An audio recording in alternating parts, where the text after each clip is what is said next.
ಆತ್ಮೀಯ ಸಹೋದರ ಸಹೋದರಿಯರೇ, ಪಾಸ್ಕಾ ಕಾಲದ ಏಳನೆಯ ವಾರ ಗುರುವಾರದಂದು ನಾವಿಲ್ಲಿ ಇದ್ದೇವೆ. ಈ ಬಲಿಪೂಜೆಯಲ್ಲಿ ಭಾಗವಹಿಸುತ್ತಿರುವಂತಹ ನಿಮ್ಮೆಲ್ಲರಿಗೂ ಸ್ವಾಗತ, ಸುಸ್ವಾಗತ. ಪಿತನ ಸುತನ ಮತ್ತು ಪವಿತ್ರಾತ್ಮನ ನಾಮದಲ್ಲಿ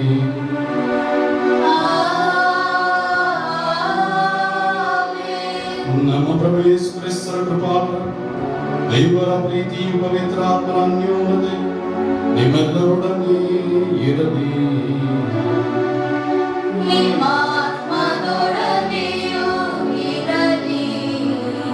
ಪ್ರಭು ಯೇಸು ಕ್ರಿಸ್ತರಲ್ಲಿ ಆತ್ಮೀಯ ಸಹೋದರ ಸಹೋದರಿಯರೇ, ಸಂತ ಥಾಮಸ್ ಬಹಳ ಸುಂದರವಾಗಿ ನುಡಿಯುತ್ತಾರೆ. ಬಲಿಪೂಜೆ ಎಂಬುದು ಪ್ರಭು ಯೇಸು ಕ್ರಿಸ್ತರು ನಮಗೆ ನೀಡಿರುವಂತಹ ಶ್ರೇಷ್ಠವಾದಂತಹ ಕೊಡುಗೆ. ಬಲಿಪೂಜೆಗಿಂತ ಶ್ರೇಷ್ಠವಾದದ್ದು ಯಾವುದಾದರೂ ಇದ್ದಿದ್ದರೆ ಖಂಡಿತವಾಗಿಯೂ ಅದನ್ನು ಪ್ರಭು ಯೇಸು ಕ್ರಿಸ್ತರು ನೀಡುತ್ತಿದ್ದರು. ಆದರೆ ಬಲಿಪೂಜೆಯೇ ಶ್ರೇಷ್ಠವಾದದ್ದು ಎಲ್ಲಕ್ಕಿಂತಲೂ. ಅದರಿಂದಲೇ ದಯಾಮಯ ದೇವರು ನಮಗೆ ಬಲಿಪೂಜೆಯನ್ನು ದಯಪಾಲಿಸಿದ್ದಾರೆ. ಆತ್ಮೀಯ ಸಹೋದರ ಸಹೋದರಿಯರೇ, ಪ್ರತಿಯೊಂದು ಬಲಿಪೂಜೆಯಲ್ಲಿ ಭಾಗವಹಿಸಬೇಕಾದರೆ ಪುನರುತ್ಥಾನರಾದಂಥ ಪ್ರಭು ಯೇಸು ಕ್ರಿಸ್ತರನ್ನ ಅನುಭವಿಸುವುದಕ್ಕೆ ಬಲಿಪೂಜೆ ನಮಗೆ ಕರೆಯನ್ನು ನೀಡುತ್ತದೆ. ಅದರೊಂದಿಗೆ ನಾವೆಲ್ಲರೂ ಐಕ್ಯವಾಗಿ ಜೀವಿಸಲು ಬಲಿಪೂಜೆಯು ನಮಗೆ ಕರೆಯನ್ನು ನೀಡುತ್ತದೆ. ಈ ಕೊರೋನಾ ರೋಗಾಣುವಿನಿಂದ ನಾವೆಲ್ಲರೂ ನಮ್ಮದೇ ಆದಂಥ ಜೀವನವನ್ನು ನಡೆಸುತ್ತಿದ್ದೇವೆ. ಆದರೆ ಈ ಒಂದು ಸಂದರ್ಭದಲ್ಲಿ ನಾವು ಐಕ್ಯತೆಯನ್ನು ತೋರ್ಪಡಿಸಬೇಕಾಗಿದೆ. ಯಾವುದರ ಮುಖಾಂತರ? ನಮ್ಮ ಪ್ರಾರ್ಥನೆಯ ಮುಖಾಂತರ ನಾವೆಲ್ಲ ಸಹೋದರ ಸಹೋದರಿಯರು ಒಂದಾಗಿದ್ದೇವೆ ಎಂಬುದನ್ನು ನಾವು ತೋರ್ಪಡಿಸಬೇಕಾಗಿದೆ. ಅದಕ್ಕಾಗಿ ಈ ಬಲಿಪೂಜೆಯಲ್ಲಿ ನಾವು ಭಕ್ತಿಯಿಂದ ಪ್ರಾರ್ಥಿಸೋಣ. ದಯಾಮಯ ದೇವರು ನಮ್ಮೆಲ್ಲರನ್ನ ಹೇರಳವಾಗಿ ಆಶೀರ್ವದಿಸಲಿ. ನಮ್ಮನ್ನ ಈ ಒಂದು ನೆಲೆಯಿಂದ ಶೀಘ್ರವೇ ಹೊರತರಲಿ ಎಂಬುದು ನಮ್ಮ ಪ್ರಾರ್ಥನೆಯಾಗಲಿ. ಈ ಪವಿತ್ರ ರಹಸ್ಯಗಳನ್ನು ಆಚರಿಸಲು ನಾವು ಯೋಗ್ಯರಾಗುವಂತೆ ನಮ್ಮ ಪಾಪಗಳನ್ನು ಒಪ್ಪಿಕೊಳ್ಳೋಣ. ದೇವರಲ್ಲಿ ಕ್ಷಮಾಪಣೆಯನ್ನು ಯಾಚಿಸೋಣ. ಸರ್ವಶಕ್ತ ದೇವರಿಗೂ ಸಹೋದರ ಸಹೋದರಿಯರೇ, ಮಗು ಯೋಚನೆಯಿಂದಲೂ ನುಡಿಯಿಂದಲೂ ನಡತೆಯಿಂದಲೂ ಕರ್ತವ್ಯಗಳ ಲೋಪದಿಂದಲೂ ನಾನು ಅನೇಕ ಪಾಪಗಳನ್ನು ಮಾಡಿದೆನೆಂದು ನಿವೇದಿಸುತ್ತೇನೆ. ನನ್ನ ಪಾಪವೇ, ನನ್ನ ಪಾಪವೇ, ನನ್ನ ಮಹಾಪಾಪವೇ. ಆದುದರಿಂದ ಸದಾ ಕನಿಕೆಯಾದ ಸಂತ ಮರಿಯಮ್ಮನವರನ್ನು, ಸಕಲ ದೇವದೂತರನ್ನು, ಸಂತರನ್ನು, ಸಹೋದರ ಸಹೋದರಿಯರೇ, ನಿಮ್ಮನ್ನು ನನಗಾಗಿ ನಮ್ಮ ಪ್ರಭು ದೇವರನ್ನು ಪ್ರಾರ್ಥಿಸಬೇಕೆಂದು ಬೇಡಿಕೊಳ್ಳುತ್ತೇನೆ. ಸರ್ವಶಕ್ತ ದೇವರು ನಮಗೆ ದಯ ತೋರಿಸಿ ನಮ್ಮ ಪಾಪಗಳನ್ನು ಕ್ಷಮಿಸಿ ನಮ್ಮನ್ನು ನಿತ್ಯ ಜೀವಕ್ಕೆ ಕರೆದೊಯ್ಯಲಿ. ಆಮೆನ್.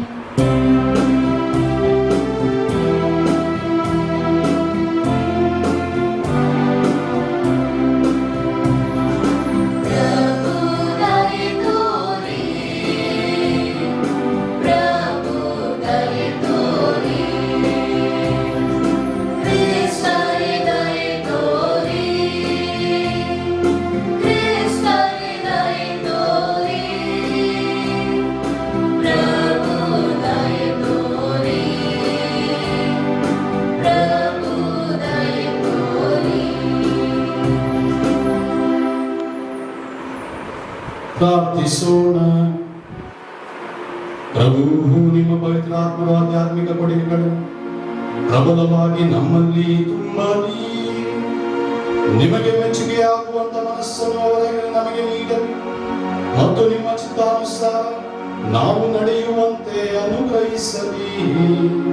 ನಿಮ್ಮೊಂದಿಗೆ ಪವಿತ್ರಾತ್ಮರ ಐಕ್ಯದಲ್ಲಿ ದೇವರ ಯುಗ ಯುಗಾಂತರಕ್ಕೂ ಜೀವಿಸಿ ಆಡುವ ನಮ್ಮ ಪ್ರಭುವು ನಿಮ್ಮ ಪುತ್ರನೂ ಆಗಿರುವ ಯೇಸು ಕ್ರಿಸ್ತರ ಮುಖಾಂತರ ನಿಮ್ಮನ್ನು ಪ್ರಾರ್ಥಿಸುತ್ತೇವೆ.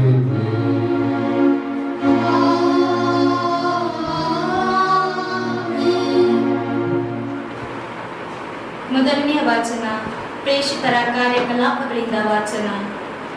ಈಗ ನೀನು ರೋಮಿನಲ್ಲೂ ಸಾಕ್ಷಿ ಕೊಡಬೇಕಾಗಿದೆ. ಯಹೂದ್ಯರು ಪೌಲನ ವಿರುದ್ಧ ತಂದ ಆಪಾದನೆ ಏನೆಂದು ಖಚಿತವಾಗಿ ತಿಳಿದುಕೊಳ್ಳಲು ಸಹಸ್ರಾಧಿಪತಿ ಅಪೇಕ್ಷಿಸಿದನು. ಮಾರನೆಯ ದಿನ ಪೌಲನ್ನು ಬಿಡುಗಡೆ ಮಾಡಿದನು. ಮುಖ್ಯ ಯಾಜಕರು ಮತ್ತು ನ್ಯಾಯಸಭೆಯ ಪ್ರಮುಖರು ಕೂಡುವಂತೆ ಆಜ್ಞಾಪಿಸಿದನು. ಪೌಲನನ್ನು ಕರೆದುಕೊಂಡು ಹೋಗಿ ಆ ಸಭೆಯ ಮುಂದೆ ನಿಲ್ಲಿಸಿದನು. ಸಭೆ ಸೇರಿದವರಲ್ಲಿ ಕೆಲವರು ಸದುಕಾಯ ಪಂಥದವರು ಮತ್ತೆ ಕೆಲವರು ಫರಿಸಾಯ ಪಂಥದವರು. ಇದನ್ನು ಗಮನಿಸಿದ ಪೌಲನು, ಸಹೋದರರೇ, ನಾನೊಬ್ಬ ಫರಿಸಾಯರ ವಂಶಜ. ಸತ್ತವರು ಪುನರುತ್ಥಾನ ಹೊಂದುತ್ತಾರೆ ಎಂಬ ನಮ್ಮ ನಿರೀಕ್ಷೆಯ ನಿಮಿತ್ತ ನಾನು ಇಲ್ಲಿ ವಿಚಾರಣೆಗೆ ಗುರಿಯಾಗಿದ್ದೇನೆ ಎಂದು ಧ್ವನಿ ಎತ್ತಿ ಸಭೆಯಲ್ಲಿ ಹೇಳಿದನು. ಅವನು ಹೀಗೆ ಹೇಳಿದ ಕ್ಷಣವೇ ಫರಿಸಾಯರ ಮತ್ತು ಸದುಕಾಯರ ನಡುವೆ ವಾಗ್ವಾದ ಉಂಟಾಯಿತು. ಸಭೆಯಲ್ಲಿ ಭಿನ್ನಭೇದ ಉಂಟಾಯಿತು. ಏಕೆಂದರೆ ಸದುಕಾಯರು ಪುನರುತ್ಥಾನವಾಗಲಿ ದೇವದೂತರಾಗಲಿ ದೇಹರಹಿತ ಆತ್ಮವಾಗಲಿ ಇದೆ ಎಂದು ಒಪ್ಪುವುದಿಲ್ಲ. ಆದರೆ ಫರಿಸಾಯರು ಇವೆಲ್ಲ ಇವೆ ಎಂದು ನಂಬುತ್ತಾರೆ. ಆಗ ಅಲ್ಲಿ ದೊಡ್ಡ ಕೂಗಾಟವಿದ್ದಿತು. ಫರಿಸಾಯ ಪಂಥಕ್ಕೆ ಸೇರಿದ ಕೆಲವು ಧರ್ಮಶಾಸ್ತ್ರಿಗಳು ಎದ್ದು ನಿಂತು, ಈ ಮನುಷ್ಯನಲ್ಲಿ ನಮಗೆ ಯಾವ ದೋಷವೂ ಕಾಣುವುದಿಲ್ಲ. ಒಂದು ಆತ್ಮವೋ ಅಥವಾ ಒಬ್ಬ ದೂತನೇ ಇವನೊಡನೆ ಮಾತನಾಡಿರಬಹುದು ಎಂದು ವಾದಿಸಿದರು. ಈ ವಾಗ್ವಾದ ವಿಕೋಪಕ್ಕೆ ಹೋದುದರಿಂದ ಪೌಲನನ್ನು ಅವರು ಕಂಡ ತುಂಡಾಗಿಸಬಹುದೆಂದು ಸಹಸ್ರಾಧಿಪತಿ ಹೆದರಿದನು. ಅವನು ಸೈನಿಕರನ್ನು ಕಳುಹಿಸಿ ಪೌಲನನ್ನು ಸಭೆಯ ಮಧ್ಯದಿಂದ ಎತ್ತಿಕೊಂಡು ಕೋಟೆಗೆ ತರುವಂತೆ ಆಜ್ಞಾಪಿಸಿದನು. ಪ್ರಭು ಅದೇ ರಾತ್ರಿ ಪೌಲನಿಗೆ ಹತ್ತಿರದಲ್ಲೇ ಕಾಣಿಸಿಕೊಂಡು, ಧೈರ್ಯದಿಂದಿರು, ನೀನು ಜೆರುಸಲೇಮಿನಲ್ಲಿ ನನಗೆ ಸಾಕ್ಷಿ ಕೊಟ್ಟಂತೆ ರೋಮಿನಲ್ಲೂ ನನಗೆ ಸಾಕ್ಷಿ ಕೊಡಬೇಕಾಗಿದೆ ಎಂದರು. ಪ್ರಭುವಿನ ವಾಕ್ಯ. ದೇವರಿಗೆ ಕೃತಜ್ಞತೆ ಸಲ್ಲಲಿ. ಕೀರ್ತನೆ ಶ್ಲೋಕ. ನೀಡು ದೇವ ರಕ್ಷಣೆಯನ್ನು ನಾನಿನಗೆ ಶರಣಾಗತನು. ನೀಡು ದೇವ ರಕ್ಷಣೆಯನ್ನು ನಾನಿನಗೆ ಶರಣಾಗತನು. ನೀಡು ದೇವ ರಕ್ಷಣೆಯನ್ನು ನಾನಿನಗೆ ಶರಣಾಗತನು. ನೀನೇ ನನ್ನೊಡೆಯನೆಂದು ನಾನುಡಿದೆ, ನನ್ನ ಸ್ವತ್ತು ಸ್ವಾಸ್ಥ್ಯವು ನೀನೇ. ನಿನ್ನ ಕೈಯಲ್ಲಿದೆ ಪ್ರಭು ನನ್ನ ವಿಮೆ. ಶ್ಲೋಕ. ನೀಡು ದೇವ ರಕ್ಷಣೆಯನ್ನು ನಾನಿನಗೆ ಶರಣಾಗತನು. ಪ್ರಭುವಿಗೆನ್ನ ಧನ್ಯವಾದ, ಆತನೇ ನನಗೆ ಮಾರ್ಗದರ್ಶಕ. ಅಂಧಕಾರದಳು ನನ್ನ ಮನಸಾಕ್ಷಿಯೇ ನನಗೆ ಬೋಧಕ. ಇರಿಸಿಕೊಳ್ಳುವೆ ಪ್ರಭುವನ್ನು ಸತತ ನನ್ನೆದುರಿಗೆ, ಆತನಿರಲು ಬಲಕ್ಕೆ ನನಗೆಲ್ಲಿಯದು ಹೆದರಿಕೆ. ಶ್ಲೋಕ. ನೀಡು ದೇವ ರಕ್ಷಣೆಯನ್ನು ನಾನಿನಗೆ ಶರಣಾಗತನು. ಇದ ಕಾರಣ ಹರ್ಷದಿಂದಿದೆ ಎನ್ನಯ ಹೃದಯ, ಆನಂದಗೊಂಡಿದೆ ಮನ, ಸುರಕ್ಷಿತವಿದೆ ಕಾಯ. ಏಕೆನೆ ದೂಡುವುದಿಲ್ಲ ನೀನು ಎನ್ನನ್ನು ಅಧೋಲೋಕಕ್ಕೆ, ಬಿಟ್ಟು ಕೊಡುವುದಿಲ್ಲ ನಿನ್ನ ಈ ಭಕ್ತನನ್ನು ಪಾತಾಳಕ್ಕೆ. ಶ್ಲೋಕ. ನೀಡು ದೇವ ರಕ್ಷಣೆಯನ್ನು ನಾನಿನಗೆ ಶರಣಾಗತನು. ತೋರ್ಪಡಿಸುವೆ ಎನಗೆ ಅಮರ ಜೀವ ಮಾರ್ಗವನ್ನು, ನಿನ್ನ ಸನ್ನಿಧಿ ಕೊಡುವುದು ಪರಮಾನಂದವನ್ನು, ನಿನ್ನ ಬಲಗೈ ನೀಡುವುದು ನಿತ್ಯ ಭಾಗ್ಯವನ್ನು. ಶ್ಲೋಕ. ನೀಡು ದೇವ ರಕ್ಷಣೆಯನ್ನು ನಾನಿನಗೆ ಶರಣಾಗತನು. ಘೋಷಣೆ.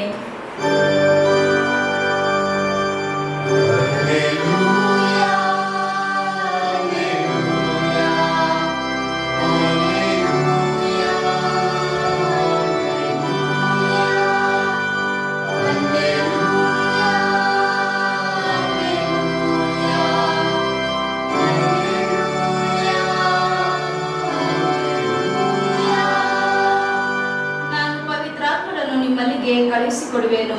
ಸತ್ಯ ಸ್ವರೂಪಿಯಾದ ಪವಿತ್ರಾತ್ಮ ಬಂದ ಮೇಲೆ ನಿಮ್ಮನ್ನು ಸಮಗ್ರ ಸತ್ಯದೆಡೆಗೆ ಕರೆದೊಯ್ಯುವರು.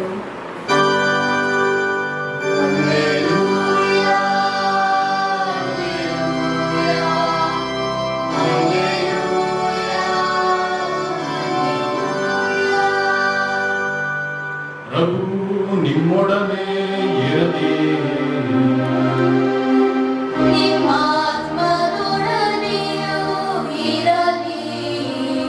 ಯೋಹಾನನು ಬರೆದ ಪವಿತ್ರ ಶುಭ ಸಂದೇಶದಿಂದ ವಾಚನ.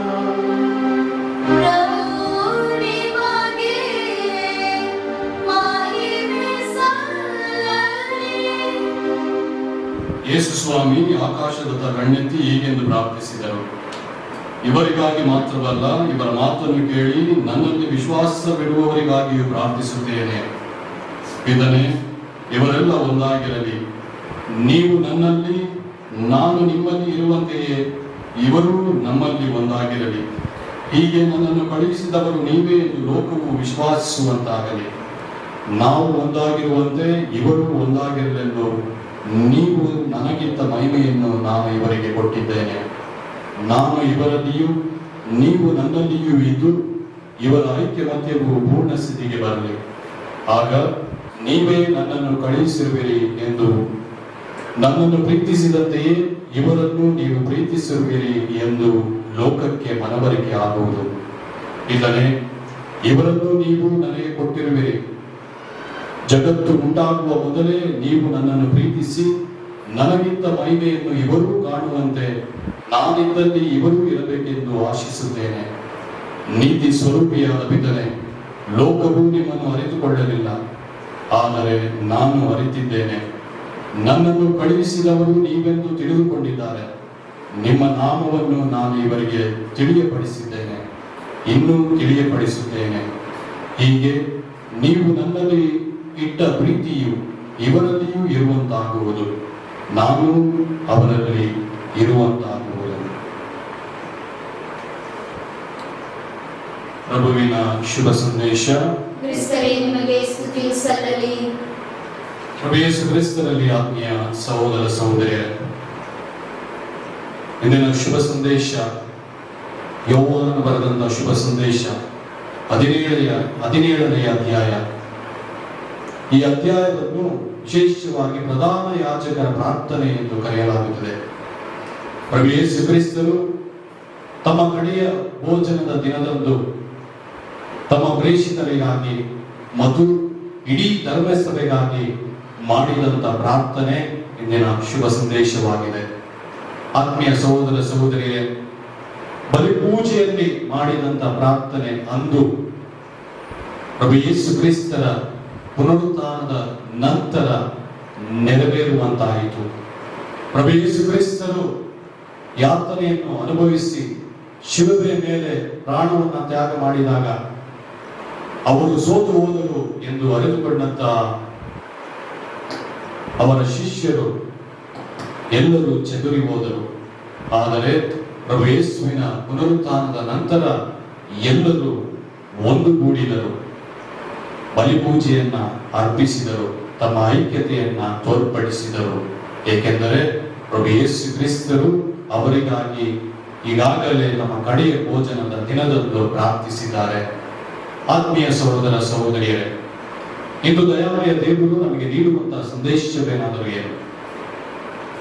ಇಂದು ನಾನು ಬಲಿಪೂಜೆಯನ್ನು ಅರ್ಪಿಸಿ ನಾನು ಹೊರಗಡೆ ಹೋಗಿ ನನ್ನ ಸಹೋದರ ಸಹೋದರಿಯರೊಂದಿಗೆ ವಿರೋಧವಾಗಿ ನಡೆದುಕೊಂಡು ಅವರನ್ನು ಚದುರುವಂತೆ ಮಾಡಿದಾಗ ನಾನು ಖಂಡಿತವಾಗಿಯೂ ಪ್ರಭು ಯೇಸು ಕ್ರಿಸ್ತರು ನಮಗೆ ಮಾಡಿದ ಪ್ರಾರ್ಥನೆಗೆ ವಿರೋಧವಾಗಿ ನಡೆದುಕೊಳ್ಳುತ್ತೇನೆ ಎಂಬುದು ಅರ್ಥ. ಅದೇ ರೀತಿಯಲ್ಲಿ ಇದು ಈ ಬಲಿಪೂಜೆಯಲ್ಲಿ ಭಾಗವಹಿಸುತ್ತಿರುವಂತಹ ನೀವು ನಿಮ್ಮ ಮನೆಗಳಲ್ಲಿ, ನಿಮ್ಮ ಸಮಾಜದಲ್ಲಿ, ನೆರೆಹೊರೆಯವರಲ್ಲಿ ಜಗಳಕ್ಕೆ ಕಾರಣವಾದರೆ, ಅವರು ಚದುರಿ ಹೋಗಲು ನೀವು ಕಾರಣವಾದರೆ, ನೀವು ಖಂಡಿತವಾಗಿಯೂ ಪ್ರಭು ಯೇಸು ಕ್ರಿಸ್ತರ ಈ ಪ್ರಾರ್ಥನೆಯಲ್ಲಿ ನಂಬಿಕೆ ಇಲ್ಲ ಎಂದು ತೋರ್ಪಡಿಸುತ್ತೀರಿ ಎಂಬುದು ಅರ್ಥ. ಆತ್ಮೀಯ ಸಹೋದರ ಸಹೋದರಿಯರೇ, ಪ್ರತಿಯೊಂದು ಬಲಿಪೂಜೆಯಲ್ಲಿ ಭಾಗವಹಿಸಬೇಕಾದರೆ ಅದು ಪುನರುತ್ಥಾನದ ಯೇಸು ಕ್ರಿಸ್ತರನ್ನ ಅನುಭವಿಸಲು ದಯಾಮಯ ದೇವರು ನಮಗೆ ನೀಡುವಂತಹ ಕರೆ. ಅದರೊಂದಿಗೆ ನಾವೆಲ್ಲರೂ ಐಕ್ಯವಾಗಿರುವಂತೆ ದೇವರು ನಮಗೆ ಕರೆಯನ್ನು ನೀಡುತ್ತಾರೆ. ದೇವರ ಆ ಕರೆಯನ್ನ ಸ್ವೀಕರಿಸೋಣ. ದೇವರಲ್ಲಿರುವಂತಹ ನಂಬಿಕೆಯನ್ನು ತೋರ್ಪಡಿಸೋಣ. ನಮ್ಮ ನೆರೆಹೊರೆಯವರೊಂದಿಗೆ ಐಕ್ಯತೆಯಿಂದ ಇದ್ದು, ಧರ್ಮಸಭೆಯೊಂದಿಗೆ ಐಕ್ಯತೆಯಿಂದ ಇದ್ದು, ನಾವು ಸಹ ದೇವರ ಉತ್ತಮ ಶಿಷ್ಯರು ಎಂಬುದನ್ನು ತೋರ್ಪಡಿಸಲು ದಯಾಮಯ ದೇವರು ನಮಗೆ ಕರೆಯನ್ನು ನೀಡುತ್ತಾರೆ. ಆ ಕರೆಗೆ ಕಿವಿಗೊಟ್ಟು ನಮ್ಮನ್ನೇ ಸಂಪೂರ್ಣವಾಗಿ ದೇವರಿಗೆ ಸಮರ್ಪಿಸುತ್ತಾ ಬೇಕಾದಂತಹ ವರಪ್ರಸಾದಗಳಿಗಾಗಿ ಬಲಿಪೂಜೆಯಲ್ಲಿ ಬಾಕಿಯಿಂದ ಪ್ರಾರ್ಥಿಸೋಣ.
ಸಹೋದರ ಸಹೋದರಿಯರೇ, ನನ್ನ ಮತ್ತು ನಿಮ್ಮ ಬಳಿಯು ಸರ್ವಶಕ್ತನಾದ ದೇವರಿಗೆ ಅಂಗೀಕೃತವಾಗುವಂತೆ ಪ್ರಾರ್ಥಿಸಿರಿ. ಪ್ರಭು ತಮ್ಮ ನಾಮಕ್ಕೆ ಹಾಗೂ ಮಹಿಮೆಗಾಗಿಯೂ ನಮ್ಮ ಮತ್ತು ತಮ್ಮ ಈ ಪವಿತ್ರ ಧರ್ಮಸಭೆಯ ಒಳಿತಿಗಾಗಿಯೂ ಈ ಬಲಿಯನ್ನು ನಿಮ್ಮ ಕಾರ್ಯಗಳಿಂದ ಸ್ವೀಕರಿಸಲಿ. ಪ್ರಭು ಈ ಕಾಣಿಕೆಗಳನ್ನು ದಯೆಯಿಂದ ಪಾವನಗೊಳಿಸಿರಿ. ಈ ಆಧ್ಯಾತ್ಮಿಕ ಬಲಿಯರ್ಪಣೆಗಳನ್ನು ಅಂಗೀಕರಿಸಿ ನಮ್ಮನ್ನೇ ನಿಮಗೆ ನಿತ್ಯ ಕಾಣಿಕೆಯನ್ನಾಗಿ ಮಹಾಪಡಿಸಿರಿ. ನಮ್ಮ ಪ್ರಭು ಕ್ರಿಸ್ತರ ಮುಖಾಂತರ ನಿಮ್ಮನ್ನು ಪ್ರಾರ್ಥಿಸುತ್ತೇವೆ.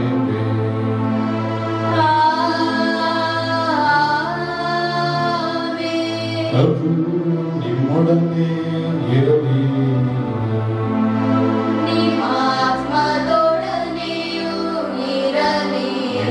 ಹೃದಯಗಳನ್ನು ಮೇಲಕ್ಕೆತ್ತಿರಿ.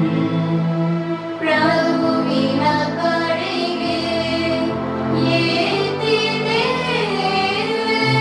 ಪ್ರಭು ದೇವರಿಗೆ ಕೃತಜ್ಞತೆಯನ್ನು ಸಲ್ಲಿಸೋಣ. ಅದು ಯೋಗ್ಯ ಮತ್ತು ನ್ಯಾಯವಾಗಿದೆ. ಪ್ರಭು ಪವಿತ್ರ ಪಿತನೇ, ಸರ್ವಶಕ್ತರಾದ ನಿತ್ಯ ದೇವರೇ, ಎಲ್ಲ ಕಾಲದಲ್ಲೂ ನಿಮ್ಮನ್ನು ಸ್ತುತಿಸುವುದು, ವಿಶೇಷವಾಗಿ ನಮ್ಮ ಪಾಸ್ಕವರಿಯಾದ ಕ್ರಿಸ್ತರು ಅರ್ಪಿತರಾದ ಈ ಕಾಲದಲ್ಲಿ ಅತ್ಯಾಡಂಬರದಿಂದ ನಿಮ್ಮನ್ನು ಕೊಂಡಾಡುವುದು ನಿಜವಾಗಿ ಯೋಗ್ಯವೂ ನ್ಯಾಯವೂ ಆಗಿದೆ. ನಮ್ಮ ಕರ್ತವ್ಯವೂ ರಕ್ಷಣೆಯೂ ಆಗಿದೆ. ಕ್ರೈಸ್ತರು ನಮಗಾಗಿ ಅಮೃತ ಬಲಿಯಾಗಿ ತಮ್ಮನ್ನೇ ಅರ್ಪಿಸುತ್ತಾರೆ. ನಮ್ಮ ಪರವಾಗಿ ವಾದಿಸುತ್ತಾ ನಿಮ್ಮ ಸನ್ನಿಧಿಯಲ್ಲಿ ಸತತವೂ ಭಿನ್ನವಿಸುತ್ತಾರೆ. ಇನ್ನೆಂದಿಗೂ ಮರಣಕ್ಕೆ ಒಳಗಾಗದ ಯಜ್ಞಬಲಿಯವರೇ, ನಿತ್ಯವೂ ಜೀವಿಸುವ ಒಮ್ಮೆಗೆ ಬದಿತರಾದ ಗುರಿಮನೆಯಿರುವವರೇ, ಪಾಸ್ಕ ಮಹಾದಾನದಿಂದ ತುಂಬಿ ಎಲ್ಲಾ ದೇಶಗಳು ಜನಾಂಗಗಳು ನಿಮ್ಮ ಸ್ತುತಿಯಲ್ಲಿ ಉಲ್ಲಾಸಿಸುತ್ತವೆ. ಅಂತೆಯೇ ಸ್ವರ್ಗೀಯ ಶಕ್ತರು ದೂತಗಣಗಳು ಒಂದಾಗಿ ನಿಮ್ಮ ಮಹಿಮೆಯ ನಿರಂತರ ಗೀತೆಯನ್ನು ಹಾಡುತ್ತಾ ಘೋಷಿಸುತ್ತಾರೆ.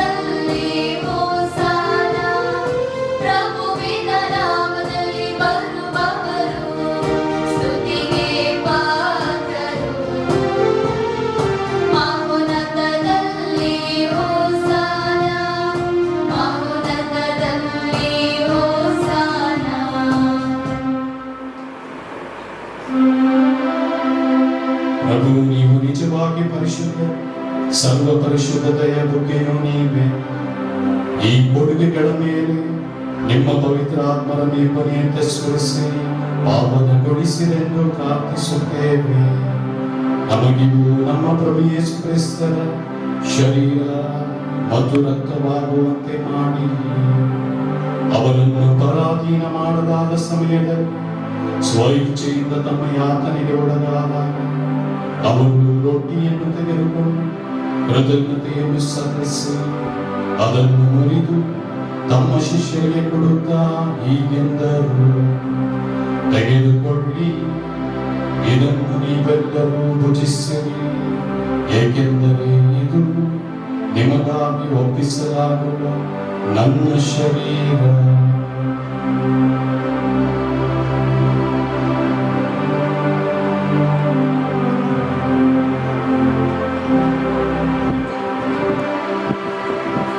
ಅಂತೆಯೇ ಭೋಜನದ ಅಂತ್ಯದಲ್ಲಿ ಅವರು ಪಾನಪಾತ್ರೆಯನ್ನು ತೆಗೆದುಕೊಂಡು ಮತ್ತೊಮ್ಮೆ ನಿಮಗೆ ಕೃತಜ್ಞತೆಯನ್ನು ಸಲ್ಲಿಸಿ ತಮ್ಮ ಶಿಷ್ಯರಿಗೆ ಕೊಡುತ್ತಾ ಹೀಗೆಂದರು, ತೆಗೆದುಕೊಳ್ಳಿ ಮತ್ತು ಇದರಿಂದ ನೀವೆಲ್ಲರೂ ಪಾನ ಮಾಡಿರಿ, ಏಕೆಂದರೆ ಇದು ಹೊಸ ಮತ್ತು ಅನಂತ ಒಡಂಬಡಿಕೆಯ ನನ್ನ ರಕ್ತದ ಪಾತ್ರೆ. ಈ ರಕ್ತವು ನಿಮ್ಮ ಮತ್ತು ಅನೇಕರ ಪಾಪಗಳ ಪರಿಹಾರಕ್ಕಾಗಿ ಸುರಿಸಲಾಗುವುದು. ಇದನ್ನು ನನ್ನ ಸ್ಮರಣೆಗಾಗಿ ಮಾಡಿರಿ.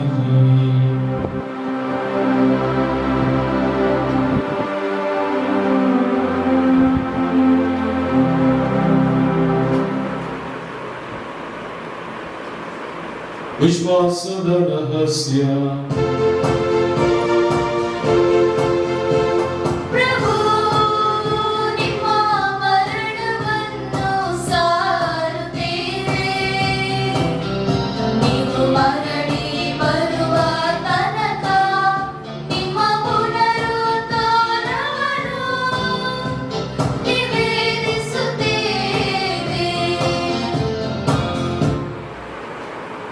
ಆದುದರಿಂದ ಪ್ರಭು ನಿಮ್ಮ ಸಮ್ಮುಖದಲ್ಲಿ ನಿಂತು ಸೇವೆ ಸಲ್ಲಿಸಲು ನಮ್ಮನ್ನು ಯೋಗ್ಯರೆಂದು ಪರಿಗಣಿಸಿದಕ್ಕಾಗಿ ನಿಮಗೆ ಕೃತಜ್ಞತೆಯನ್ನು ಸಲ್ಲಿಸುತ್ತೇವೆ. ಕ್ರೈಸ್ತರ ಮರಣ ಮತ್ತು ಪುನರುತ್ಥಾನದ ಸ್ಮರಣೆಯನ್ನು ಆಚರಿಸುತ್ತಾ ಜೀವವೇವ ರೊಟ್ಟಿಯನ್ನು ರಕ್ಷಣೆ ನೀಡುವ ಪಾತ್ರೆಯನ್ನು ನಿಮಗೆ ಅರ್ಪಿಸುತ್ತೇವೆ. ಕ್ರೈಸ್ತರ ಶರೀರ ಮತ್ತು ರಕ್ತದಲ್ಲಿ ಪಾಲ್ಗೊಳ್ಳುವ ನಮ್ಮನ್ನು ಪವಿತ್ರಾತ್ಮರ ಒಂದುಗೂಡಿಸಬೇಕೆಂದು ನಿಮ್ಮನ್ನು ವಿನಯದಿಂದ ವಿನಯಿಸುತ್ತೇವೆ. ಪ್ರಭು ನಿಮ್ಮ ವಿಶ್ವವ್ಯಾಪಿ ಧರ್ಮಸ್ಥೆಯನ್ನು ಸ್ಮರಿಸಿಕೊಳ್ಳಿ. ನಮ್ಮ ವಿಶ್ವಗುರು ಫ್ರಾನ್ಸಿಸ್ ಅವರೊಂದಿಗೂ ನಮ್ಮ ಧರ್ಮಾಧ್ಯಕ್ಷ ಕೆ ವಿಲಿಯಂ ಅವರೊಂದಿಗೂ ಸಕಲ ಯಾಚಕರೊಂದಿಗೂ ಅದನ್ನು ಪ್ರೀತಿಯ ಪರಿಪೂರ್ಣತೆಯೆಡೆಗೆ ಮುನ್ನಡೆಸಿರಿ. ಪ್ರಭು ಪುನರುತ್ಥಾನದ ನಿರೀಕ್ಷೆಯಲ್ಲಿ ವಿಶ್ರಮಿಸುತ್ತಿರುವ ನಮ್ಮ ಸಹೋದರ ಸಹೋದರಿಯರನ್ನು ನಿಮ್ಮ ದಯೆಯಲ್ಲಿ ಮೃತರಾದ ಎಲ್ಲರನ್ನು ಸ್ಮರಿಸಿಕೊಳ್ಳಿರಿ. ಅವರನ್ನು ನಿಮ್ಮ ಸಮ್ಮುಖದ ಪ್ರಭೆಗೆ ಬರಮಾಡಿರಿ. ನಮ್ಮ ಮೇಲೆ ಉದಯ ತೋರಿರಿ.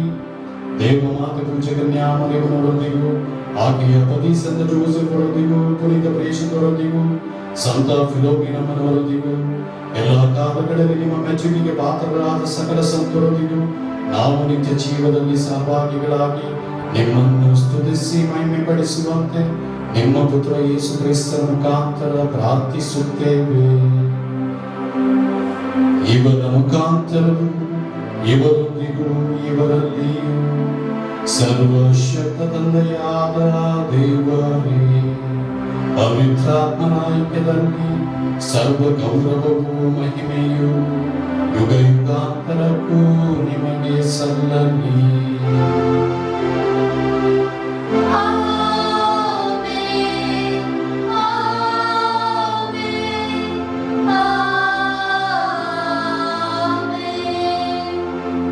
ರಕ್ಷಕರ ಆಜ್ಞೆಯ ಪ್ರಕಾರ ದೈವ ಬೋಧನೆಯಿಂದ ಶಿಕ್ಷಿತರಾಗಿ ಧೈರ್ಯದಿಂದ ನಾವು ಹೇಳುತ್ತೇವೆ.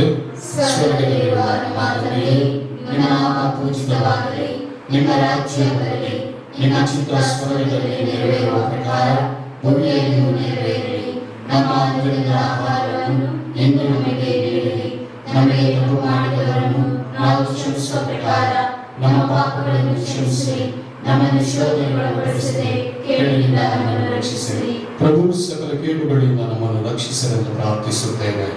ನಿಮ್ಮ ದಯೆಯ ನೆರವನ್ನು ಪಡೆದು ಪಾಪದಿಂದ ಸದಾ ವಿಮುಕ್ತರಾಗಿ ಎಲ್ಲ ಸಂಕಷ್ಟಗಳಿಂದ ಸುರಕ್ಷಿತರಾಗಿರುವಂತೆ ನಮ್ಮ ಜೀವಮಾನದಲ್ಲಿ ಶಾಂತಿಯನ್ನು ದಯೆಯಿಂದ ಕರುಣಿಸಿರಿ. ನಾವು ಸ್ವರ್ಗಾನಂದವನ್ನು ನಮ್ಮ ರಕ್ಷಕ ಯೇಸು ಕ್ರಿಸ್ತರ ಆಗಮನವನ್ನು ನಿರೀಕ್ಷಿಸುತ್ತಿದ್ದೇವೆ. ಏಕೆಂದರೆ ರಾಜ್ಯಭಾರವು ಅಧಿಕಾರವು ಮಹಿಮೆಯು ಯುಗಾಂತರಕ್ಕೂ ನಿಮ್ಮದೇ. ಪ್ರಭು ಯೇಸು ಕ್ರಿಸ್ತರೇ, ನಿಮ್ಮ ಪ್ರೇಷಿತರಿಗೆ ನಿಮಗೆ ಶಾಂತಿಯನ್ನು ಬಿಟ್ಟು ಹೋಗುತ್ತೇನೆ, ನನ್ನ ಶಾಂತಿಯನ್ನೇ ನಿಮಗೆ ಕೊಡುತ್ತೇನೆ ಎಂದು ಹೇಳಿದ್ದೀರಿ. ನಮ್ಮ ಪಾಪಗಳನ್ನು ಲಕ್ಷಿಸದೆ ನಿಮ್ಮ ಧರ್ಮಸಭೆಯ ವಿಶ್ವಾಸವನ್ನು ವೀಕ್ಷಿಸಿರಿ. ಅದಕ್ಕೆ ನಿಮ್ಮ ಚಿತ್ತದ ಪ್ರಕಾರ ಶಾಂತಿಯನ್ನು ಐಕ್ಯತೆಯನ್ನು ದಯೆಯಿಂದ ದಯಪಾಲಿಸಿರಿ. ಯುಗಾಂತರಕ್ಕೂ ಜೀವಿಸಿ ಆಳುವ ನಿಮ್ಮನ್ನು ಪ್ರಾರ್ಥಿಸುತ್ತೇವೆ. ಪ್ರಭುವಿನ ಶಾಂತಿ ಸದಾ ನಿಮ್ಮಲ್ಲಿರಲಿ. ಆತ್ಮೀಯರೇ, ಪ್ರಭುವಿನ ಶಾಂತಿಯನ್ನು ಪರಸ್ಪರ ಕೋರೋಣ. ಶಾಂತಿ ನಿಮ್ಮಲ್ಲಿರಲಿ.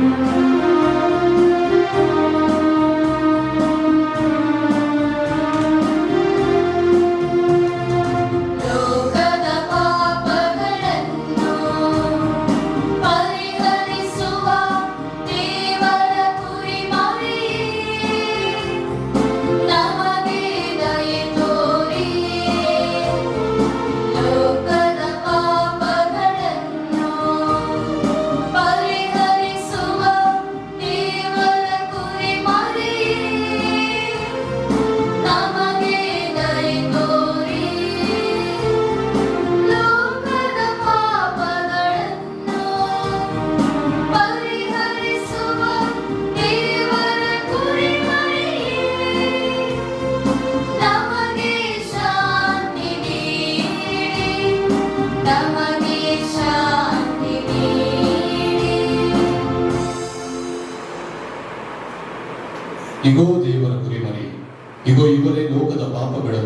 ಆನಂದಿಸುವರು. ಕುರಿಮರಿಯ ಭೋಜನಕ್ಕೆ ಆಹ್ವಾನಿತರು ಭಾಗ್ಯವಂತರು. ಪ್ರಭು ತಾವು ನನ್ನ ಮನೆಯನ್ನು ಪ್ರವೇಶಿಸಲು ನಾನು ಪಾತ್ರನಲ್ಲ, ಆದರೆ ತಾವು ಒಂದು ಮಾತನ್ನು ನುಡಿಯಿರಿ, ನನ್ನ ಆತ್ಮವು ಸ್ವಸ್ಥವಾಗುವುದು. ಆಧ್ಯಾತ್ಮಿಕ ಪರಮಪ್ರಸಾದ ಸ್ವೀಕಾರ ಪ್ರಾರ್ಥನೆ. ಪ್ರಭುವೇ, ನೀವು ನನ್ನ ಮನೆಗೆ ಪ್ರವೇಶಿಸಲು ನಾನು ಪಾತ್ರನಲ್ಲ, ಆದರೂ ತಾವು ಒಂದೇ ಒಂದು ಮಾತನ್ನು ನುಡಿಯಿರಿ ಎಂದು ಪ್ರಾರ್ಥಿಸಿದ ಶತಾಧಿಪತಿಯಂತೆ ನಾವು ಈಗ ನಿಮ್ಮ ಪವಿತ್ರ ಪಾದಕ್ಕೆ ಶರಣಾಗಿ ಪ್ರಾರ್ಥಿಸುತ್ತೇವೆ. ಪ್ರಿಯ ಯೇಸುವೆ, ನಾವು ಅಯೋಗ್ಯರಾಗಿದ್ದರೂ ನಮ್ಮ ಅಯೋಗ್ಯತೆಯನ್ನು ಲೆಕ್ಕಿಸದೆ ನಮ್ಮ ಹೃದಯಗಳಿಗೆ ಆಗಮಿಸಿದೆ. ನಿಮ್ಮ ಪ್ರೀತಿಯಲ್ಲೂ ಅನುಗ್ರಹದಲ್ಲೂ ನಾವು ನೆಲೆಸಲು ನಮ್ಮಲ್ಲಿ ಬನ್ನಿ. ನಿಮ್ಮ ಮಕ್ಕಳಾಗಿ ಜೀವಂತ ಸಾಕ್ಷಿಗಳಾಗಿ ನಿಮ್ಮ ಶುಭ ಸಂದೇಶದಂತೆ ಜೀವಿಸುವವರಾಗಿ ನಮ್ಮನ್ನು ಮಾರ್ಪಡಿಸಲು ಬನ್ನಿ. ತಂದೆಯ ಚಿತ್ತದಂತೆ ಜೀವಿಸಲು ನಮಗೆ ನೆರವಾಗಲು ಬನ್ನಿ. ಸತ್ಕ್ರಿಯೆಗಳನ್ನು ಮಾಡಲು ಆಸಕ್ತಿಯುಳ್ಳವರಾಗಿ ಎಲ್ಲ ಕೇಡುಗಳಿಂದಲೂ ಬಿಡುಗಡೆ ಹೊಂದಿದವರಾಗಿ ಜೀವಿಸಲು ನಮ್ಮನ್ನು ಮುನ್ನಡೆಸಲು ಬನ್ನಿ. ಎಲ್ಲ ಒಳಿತಿನಿಂದಲೂ ವರದಾನಗಳಿಂದಲೂ ನಮ್ಮನ್ನು ತುಂಬಿಸಲು ಬನ್ನಿ. ಆಮೆನ್.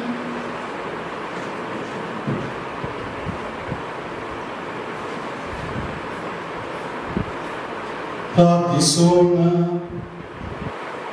ಪ್ರಭು ನಾವು ಸ್ವೀಕರಿಸಿದ ರಹಸ್ಯಗಳು ತಮ್ಮ ಬೋಧನೆಯಿಂದ ನಮ್ಮ ಮನಗಳನ್ನು ಬೆಳಗಿಸಲಿ.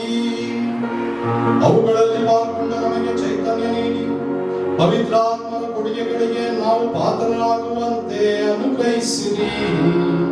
ನಮ್ಮ ಪ್ರಭು ಕ್ರಿಸ್ತರ ಮುಖಾಂತರ ನಿಮ್ಮನ್ನು ಪ್ರಾರ್ಥಿಸುತ್ತೇವೆ.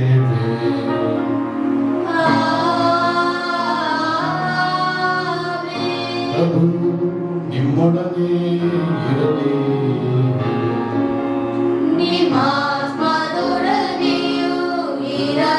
ಸರ್ವಶಕ್ತ ದೇವರಾದ ಪಿತಾ, ಸುತ ಮತ್ತು ಪವಿತ್ರಾತ್ಮರು ನಿಮ್ಮನ್ನು ಆಶೀರ್ವದಿಸಲಿ.